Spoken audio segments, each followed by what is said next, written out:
మీద ఎక్కువ ఎక్స్పెక్టేషన్స్ ఉన్నాయన్న. సూపర్ డూపర్ హిట్ అవుతుంది అని అనిపిస్తుంది. ఎందుకంటే మన డిప్యూటీ సీఎం అయిన తర్వాత వచ్చే సెకండ్ మూవీ కాబట్టి, హరియాణ వీరమల్లు తర్వాత వచ్చే సెకండ్ మూవీ కాబట్టి చూడాలి, బ్లాక్ బస్టర్ హిట్ కొడతాడని అనిపిస్తుంది. సో పవన్ కళ్యాణ్ గారు లుక్స్ ఎలా అనిపించాయి?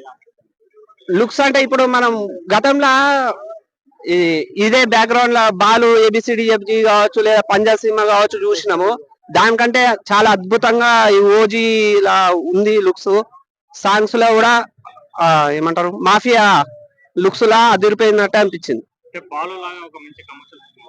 అంటే బాలు కంటే సూపర్ డూపర్ హిట్ అవుతుందని ఖచ్చితంగా అనిపిస్తుంది అన్న.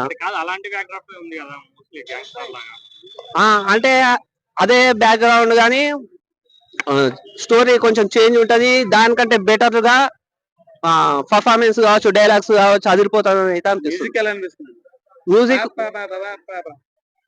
అంటే రెండు సాంగ్స్ కావచ్చు, బ్యాక్గ్రౌండ్ మ్యూజిక్ కావచ్చు బాగానే ఉంది. కానీ మన తమన్ గారు ఇంటర్వ్యూలలో రెచ్చిపోయి చెప్తున్నాడు ఏంటంటే తమిళ మ్యూజిక్ డైరెక్టర్స్ కి అసలు తెలుగు టాలెంట్ ఏందో తెలియదు, అది ఓజీ వచ్చిన తర్వాతనే తెలుస్తుందని మరి మీసం తిప్పి తొడగొట్టిండు. సినిమా రిలీజ్ అయిన తర్వాత ప్రపంచ వ్యాప్తంగా మన తెలుగు మ్యూజిక్ డైరెక్టర్ అంటే సత్తా ఏందో తెలవాలని అనుకుంటున్నాను.